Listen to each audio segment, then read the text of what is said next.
चलो experiment number कौन सा है? 2 है।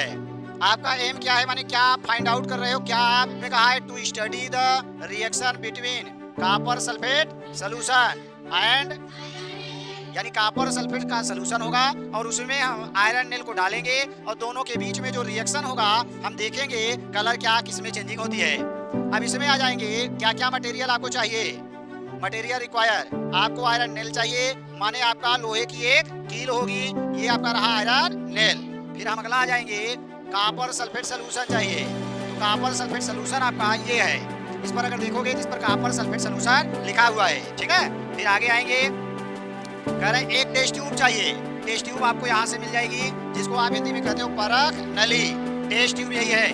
फिर क्या चाहिए आपको? Test tube stand. Test tube stand का मतलब यही आपका टेस्ट ट्यूब स्टैंड है, जिसमें आप टेस्ट करने के बाद चाहो तो इसी तरह से आप रख सकते हो, ठीक है। यही इतनी चीजें आपको इसमें चाहिए। अब हम इसको करेंगे कैसे? सबसे पहले आपको क्या करना है, take sufficient quantity of copper sulphate solution, यानी इस टेस्ट ट्यूब में कराई इन ए टेस्ट ट्यूब, एक टेस्ट ट्यूब में आपको कॉपर सल्फेट सॉल्यूशन लेना है पर्याप्त मात्रा में। पर्याप्त का मतलब इतना ले लीजिए कि ये आपकी लोहे की जो कील है उसमें क्या हो जाए, डूब जाए। फिर क्या कह रहा है, deep an iron nail in the copper sulphate solution, और इसी कॉपर सल्फेट सॉल्यूशन में हमें इस आयरन वाली नेल को डुबो देना है।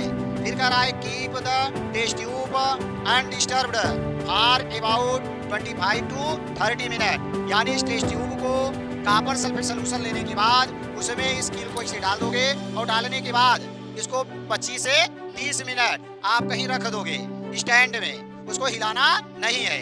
फिर आगे बता रहे हैं क्या होगा, आगे देखते हैं। अब उसके बाद जब आपका 25 टू 30 मिनट के बाद रिमूव द आयरन नेल, माने उस आयरन नेल को हमें बाहर निकालना है। कहाँ से? Emerged in the copper sulphate solution, यानी कॉपर सल्फेट सॉल्यूशन में जो डूबी हुई ये आयरन नेल है उसी को हमें क्या करना है, बाहर निकाल देना है।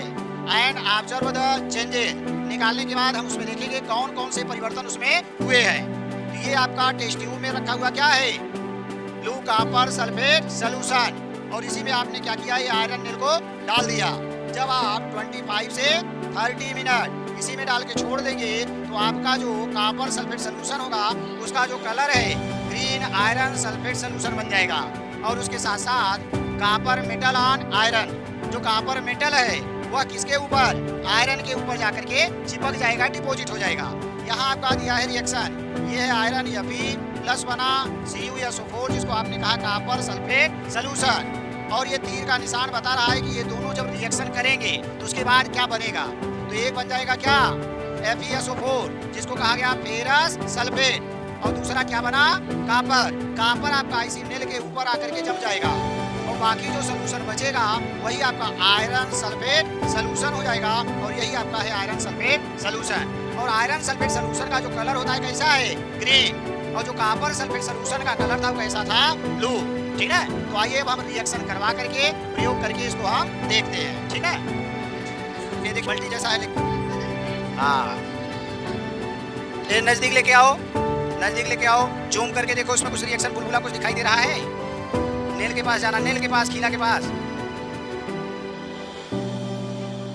कुछ दिख रहा है, हल्का बूंद बूंद दिख रहा होगा। चलिए अब इसको रहने दीजिए, अभी हम लेके आ रहे हैं। अरे उससे ज्यादा रहेगा, समय चलेगा, कम नहीं होना चाहिए।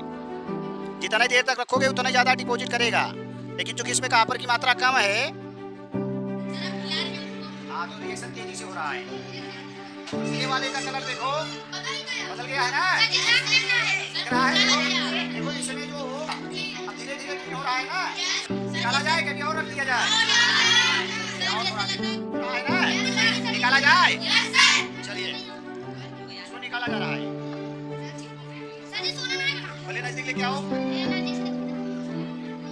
चले। अब देखिए इसको आप